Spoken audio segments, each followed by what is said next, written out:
اس video میں ہم پڑھیں گے سمری رائٹنگ کے متعلق۔ خلاصہ کرنے کے عمل کو سمری رائٹنگ کہا جاتا ہے۔ سمری رائٹنگ سمرائزنگ کے عمل پر مشتمل ہوتی ہے، یعنی کسی بھی دی گئی تحریر کو جو کہ ایک ناول، کتاب، مضمون یا پھر نظم وغیرہ کی شکل میں ہو سکتا ہے، اسے اپنے الفاظ میں مختصر ترین الفاظ کو استعمال کرتے ہوئے لکھا جاتا ہے۔ ایسا کرتے وقت اوریجنل ٹیکسٹ یا دی ہوئی تحریر کا جو اصل مطلب ہوتا ہے اسے تبدیل نہیں کیا جاتا، صرف اس میں سے خاص نکات کو چن کر اس کے مرکزی خیال کے مطابق انہیں لکھ دیا جاتا ہے۔ تو ایک طرح سے ہم یوں بھی کہہ سکتے ہیں کہ سمرائزنگ کا مطلب ہوتا ہے گیٹنگ ٹو دا پوائنٹ، یعنی خاص نقطے پر آنا، جیسا کہ یہاں کہا گیا ہے سمری کے متعلق short account of the central idea of a text, یعنی سمری ہوتی ہے دی گئی تحریر کے مرکزی خیال کا خلاصہ۔ تو اس کا مطلب یہ ہوا کہ سمری لکھتے وقت تمام غیر ضروری باتوں کو چھوڑ دیا جاتا ہے، جیسا کہ اوپینینز یعنی ہماری رائے، جس سے ذاتی رائے بھی کہا جاتا ہے، بیک گراؤنڈ نالج یعنی کہ مرکزی خیال سے متعلق تفصیلی معلومات، یا پھر پرسنل انفارمیشن یعنی ذاتی معلومات وغیرہ۔ تو ان تین قسم کی چیزوں کی سمری کے اندر گنجائش نہیں ہوتی، اسی لیے یہاں کہا گیا ہے summaries are not a place for opinions, background knowledge, personal information. تو اب دیکھتے ہیں سمرائز کس طرح کیا جاتا ہے۔ Step number 1، read the text. سب سے پہلے دیے گئی عبارت کو پڑھا جاتا ہے۔ ایسا کرتے وقت صرف اس کے مرکزی خیال پر نظر رکھی جاتی ہے، اور یہاں دوسرے پوائنٹ میں بتایا جا رہا ہے don't let big words scare you, یعنی اگر اس میں بڑے یا مشکل الفاظ ہوں یا ایسے الفاظ جو آپ کے لیے نئے ہوں تو ان سے گھبرانے کی ضرورت نہیں ہوتی، کیونکہ آپ ویسے بھی خلاصہ کرنے جا رہے ہوتے ہیں اور ممکن ہے کہ آپ اس میں سے بہت سی باتوں کو چھوڑ رہے ہوں، تو ان کے متعلق پریشان ہونا بے سود ہے۔ تو تیسرے پوائنٹ میں بتایا جا رہا ہے کہ جب اس ٹیکسٹ کو پڑھا جائے تو خود سے یہ سوال پوچھنا چاہیے what was this text about, یعنی یہ عبارت کس چیز کے بارے میں لکھی گئی ہے، یعنی اس کا مرکزی خیال کیا ہے۔ نتیجے کے طور پر جو سمری لکھی جائے گی اس میں ان باتوں کا خیال رکھنا ہوگا کہ وہ مکمل اور بامعنی جملوں پر مشتمل ہو۔ اس ویڈیو میں ہم چھوٹی چھوٹی نظموں کا خلاصہ کریں گے، اس لیے یہاں یہ ہدایت دی گئی ہے your answer should be a complete sentence اور 2، کیونکہ ان نظموں کا خلاصہ صرف 1 یا 2 جملوں میں ہو سکے گا۔ اس کے علاوہ یہاں یہ بتایا جا رہا ہے کہ summary should cover main point and key ideas, یعنی اس میں سب سے اہم بات اور اہم خیالات کا اظہار کیا جائے گا۔ اس کے علاوہ summary should be in your own words, یعنی اسے اپنے الفاظ میں بیان کیا جائے گا، یعنی ہو بہو ٹیکسٹ میں دیے گئے الفاظ یا جملوں کو ٹیکسٹ میں دیے گئے جملوں کو کاپی نہیں کیا جائے گا، صرف چند ایک الفاظ کو چنا جا سکتا ہے۔ اور آخر میں یہ بھی کہا گیا ہے کہ سمری صرف 1 یا 2 الفاظ میں نہیں کی جاتی، یعنی خلاصے کا ضرورت سے زیادہ چھوٹا ہونا بھی درست نہیں ہے۔ اب دیکھتے ہیں کہ سمری میں کن چیزوں کا موجود ہونا ضروری ہے۔ Only major ideas and necessary information should go into a summary. صرف اہم خیالات اور اہم معلومات کو جو کہ بہت ضروری ہو، میجر آئیڈیا کو اجاگر کرنے کے لیے صرف اسے سمری میں شامل کیا جاتا ہے۔ تو ایسا کرتے وقت خود سے یہ سوال پوچھا جا سکتا ہے do you need this information to understand the text, یعنی جس حصے کو آپ شامل کرنا چاہتے ہو اپنی سمری میں تو کیا وہ مین آئیڈیا کو سمجھنے کے لیے بہت اہم ہے۔ If the answer is yes, put it in your own words in your summary۔ اگر آپ کا جواب ہاں میں ہو تو پھر آپ اسے اپنے الفاظ میں سمری میں شامل کر سکتے ہیں، ورنہ آپ اسے چھوڑ بھی سکتے ہیں اگر وہ اتنا اہم نہ ہو۔ تو اب دیکھتے ہیں مین آئیڈیا اور کی پوائنٹس کیا ہوتے ہیں۔ The main idea is what the text is about۔ Key points are arguments or information that is used to support the main idea۔ Main idea ہوتا ہے تحریر کا یا دی گئی عبارت کا مرکزی خیال، اور کی پوائنٹس یعنی اہم نکات اس جواز یا معلومات پر مبنی ہوتے ہیں جو کہ مین آئیڈیا کو سپورٹ کرتے ہیں، یعنی اس کو سمجھنے میں مدد دیتے ہیں. کی پوائنٹس میں بی ڈیولپڈ اور ایلیبوریٹڈ ود سپورٹنگ ڈیٹیلز. کچھ کی پوائنٹس کے ساتھ بہت سی اضافی معلومات بھی ہوتی ہے تاکہ ان کی مزید تفصیل میں جا کر وضاحت کی جا سکے. Your summary should only include main ideas and key points, not supporting details.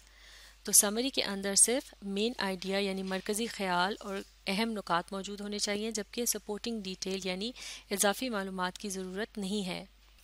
تو اب ہم مل کر پریکٹس کرتے ہیں. ہم نرسری رائمز کو سمرائز کریں گے، لیکن اس سے پہلے ہم ان ہدایات کو پڑھتے ہیں. Number 1 we will read each nursery rhyme. سب سے پہلے ہم نرسری رائم کو پڑھیں گے. Number 2 summarize the nursery rhyme in as few words as possible، اور پھر بہت ہی محدود الفاظ میں اس کا خلاصہ کریں گے. نمبر 3 include key information، اس میں سب سے اہم باتوں کو شامل کریں گے. Number 4 we will discuss our answers، اور آخر میں ہم اپنے آنسر کو ڈسکس کریں گے یہ دیکھنے کے لیے کہ کیا وہ خلاصہ معیاری ہے یا نہیں. تو پہلا سٹیپ کیا ہے؟ ہم نے مل کر نظم کو پڑھنا ہے. تو شروع کرتے ہیں. The itsy bitsy spider climbed up the water spout. Down came the rain and washed the spider out. Up came the sun and dried up all the rain. And the itsy bitsy spider climbed up the spout again. تو اس نظم میں بتایا جا رہا ہے کہ ایک مکڑا تھا جس کا نام تھا اٹسی بٹسی، اور وہ اٹسی بٹسی کہتے ہیں بہت ہی چھوٹی چیز کو. تو اس کا ترجمہ یوں بھی ہو سکتا ہے کہ ایک چھوٹا سا مکڑا تھا جو کہ ایک پرنالے میں سے اوپر کی جانب چڑھ رہا تھا. اچانک بارش آ گئی اور وہ اسے بہا کر باہر لے آئی، اور پھر سورج نکل آیا اور تمام بارش کا پانی جو تھا وہ خشک ہو گیا. اس کے بعد وہ چھوٹا سا مکڑا پرنالے کے اندر دوبارہ اوپر کی جانب چڑھنے لگا. یہ نظم خود بھی بہت چھوٹی ہے تو اس کا خلاصہ اس سے بھی چھوٹا ہوگا. خلاصے کو اگر اوریجنل ٹیکسٹ کے مقابلے میں 1/3 الفاظ میں کیا جائے تو یہ بہتر سمجھا جاتا ہے. تو اس چھوٹی سی نظم کے خلاصے کو ہم ایک آدھ جملے میں ہی مکمل کر سکتے ہیں. تو کیا آپ بتا سکتے ہیں اس نظم میں وہ کیا خاص بات ہے جو سب سے اہم ہے، یا پھر اس کا مرکزی خیال کیا ہے؟ جی ہاں، اس کا مرکزی خیال یہ ہے کہ ایک مکڑا تھا جو پہلے گر گیا اور پھر اس کے بعد دوبارہ اٹھ کھڑا ہوا. بارش کا ہونا، اس کا بہہ جانا یعنی مکڑے کا بہہ جانا، اور پھر سورج کا نکلنا اور بارش کے پانی کا خشک ہو جانا، یہ تمام باتیں اضافی باتیں ہیں. اصل بات جو اس نظم میں ہو رہی ہے وہ صرف یہ ہے کہ مکڑا پہلے گرا اور پھر دوبارہ اٹھ کھڑا ہوا. تو اس بات کو ہم اس طرح سے کہہ سکتے ہیں A spider fell but got up again، یعنی ایک مکڑا گرا اور پھر اٹھ کھڑا ہوا. تو اس خلاصے کے متعلق کیا اہم بات ہے؟ اس میں بالکل وہی الفاظ نہیں استعمال کیے گئے جو کہ نظم میں کیے گئے تھے، بلکہ اس کو اپنے الفاظ میں خلاصہ کیا گیا ہے. اس میں تمام غیر ضروری باتوں کو چھوڑ دیا گیا ہے اور صرف اہم بات کو لکھا گیا ہے. اس نظم کا سب سے اہم کردار ہے اسپائڈر، جو کہ اس خلاصے کا مین مرکز ہے، یعنی اسی کے متعلق یہاں بات ہو رہی ہے کہ وہ پہلے گر گیا اور پھر اٹھ کھڑا ہوا. تو اسے کہتے ہیں کسی تحریر کو سمرائز کرنا، یعنی اسی خیال کو اپنے الفاظ میں محدود انداز میں بیان کرنا. اب ایک اور نظم کی مدد سے سمری کی پریکٹس کرتے ہیں، مل کر پڑھیں گے. پہلا سٹیپ ہے اس کو پڑھنا اور اس کے مرکزی خیال کو سمجھنا. شروع کرتے ہیں. Humpty Dumpty sat on a wall. Humpty Dumpty had a great fall. All the king's horses and all the king's men couldn't put Humpty together again. یہ نظم ہے ایک بڑے سے انڈے کے متعلق جس کا نام ہے ہمٹی ڈمٹی، اور اس میں یہ کہا جا رہا ہے کہ وہ دیوار پر بیٹھا، اس کے بعد وہ گر گیا، اور یقیناً وہ ٹوٹ گیا ہوگا کیونکہ اس کے بعد یہ کہا جا رہا ہے کہ بادشاہ کے گھوڑے اور بادشاہ کے آدمی اسے دوبارہ سے جوڑ نہیں سکے. تو اب ہم مختصر ترین الفاظ میں اس بات کو کس طرح سے بیان کر سکتے ہیں؟ ہم یہ کہہ سکتے ہیں کہ ایک انڈا تھا جو گر گیا اور ایسا ٹوٹا کہ پھر جڑ نہیں پایا. اس کے علاوہ باقی کی جو باتیں ہیں یعنی وہ دیوار پر کیسے بیٹھا یا کب بیٹھا اور کس طرح گرا یا پھر کون اسے جوڑنے کے لیے آئے، یہ تمام باتیں غیر ضروری ہیں۔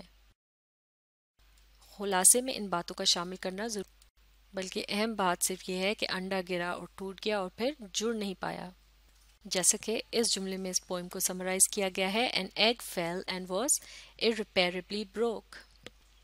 irreparably ہوتا ہے جس چیز کو دوبارہ جوڑا نہ جا سکے، تو اس جملے میں کہا گیا ہے کہ ایک انڈا گرا اور ایسا ٹوٹا کہ جڑ نہ پائے۔ اب ہم ایک تیسری نظم کو سمرائز کرنے کی کوشش کرتے ہیں۔ تو پہلا سٹیپ کیا ہے؟ اسے پڑھنا ہے اور مرکزی خیال کا پتہ لگانا ہے، اس کے بعد مختصر ترین الفاظ میں اس کا خلاصہ لکھنا ہے۔ مل کر پڑھتے ہیں۔ Old Mother Hubbard went to the cupboard to give her poor dog a bone, but when she got there, the cupboard was bare, and so the poor dog had none۔ یعنی ایک بوڑھی عورت جس کا نام ہبرڈ تھا وہ الماری کی طرف گئی تاکہ اپنے کتے کے لیے ہڈی لا سکے، لیکن جب وہ وہاں پہنچی تو اسے پتہ چلا کہ الماری بالکل خالی تھی، تو بیچارے کتے کو کچھ بھی نہ ملا۔ تو اب آپ بتائیے اس نظم کا خلاصہ کیا ہو سکتا ہے؟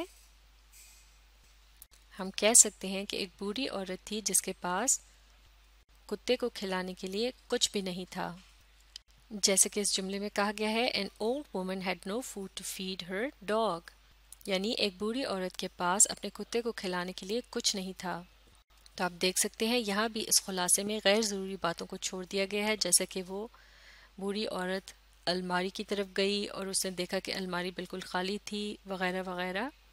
تو ان غیر ضروری باتوں کی خلاصے میں ضرورت نہیں ہوتی، اس میں صرف اہم بات یا مرکزی خیال کو اپنے الفاظ میں بیان کیا جاتا ہے۔ تو یہ تھا سمری کا مطلب، یعنی سمری یا خلاصہ کیا ہوتا ہے۔ اسے اگلی ویڈیو میں ہم سمری کے متعلق تفصیل سے پڑھیں گے، اور اس کے علاوہ سمری سے متعلق ایک فلو چارٹ کو بھی پڑھیں گے جس میں وہ سٹیپس بتائے گئے ہیں جنہیں فالو کر کے ہم ایک بہترین قسم کی سمری لکھ سکتے ہیں۔ تو اب آپ اس ویڈیو کو ری پلے کیجیے اور سمری کے مطلب کو سمجھنے کے لیے اس کے ساتھ ساتھ پڑھنے اور سمجھنے کی کوشش جاری رکھیے۔